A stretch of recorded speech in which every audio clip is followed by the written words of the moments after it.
2026ರ ವರ್ಷಾರಂಭಕ್ಕೆ ಮುಖ್ಯಮಂತ್ರಿ ಸಿದ್ದರಾಮಯ್ಯ, ಉಪಮುಖ್ಯಮಂತ್ರಿ ಡಿಕೆ ಶಿವಕುಮಾರ್, ವಿರೋಧ ಪಕ್ಷದ ನಾಯಕ ಆರ್ ಅಶೋಕ, ಬಿಜೆಪಿ ರಾಜ್ಯಾಧ್ಯಕ್ಷ ಬಿವೈ ವಿಜಯೇಂದ್ರ ತಮ್ಮ ಎಕ್ಸ್ ಖಾತೆಯ ಮೂಲಕ ನಾಡಿನ ಸಮಸ್ತ ಜನತೆಗೆ ಶುಭಾಶಯ ಕೋರಿದ್ದಾರೆ.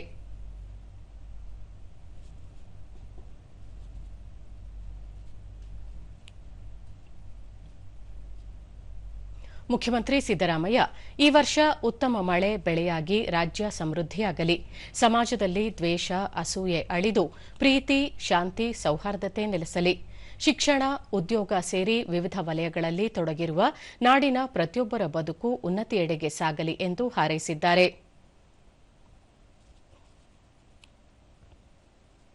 ಉಪಮುಖ್ಯಮಂತ್ರಿ ಡಿಕೆ ಶಿವಕುಮಾರ್, ಹೊಸ ವರ್ಷದಲ್ಲಿ ಹೊಸ ಗುರಿಗಳತ್ತ ಸಾಗೋಣ, ಕನಸುಗಳನ್ನು ನನಸಾಗಿಸೋಣ, ಎಲ್ಲರೂ ಜೊತೆಯಾಗಿ ಸಮಸ್ತ ಕರ್ನಾಟಕ ಕಟ್ಟೋಣ ಎಂದು ತಿಳಿಸಿದ್ದಾರೆ.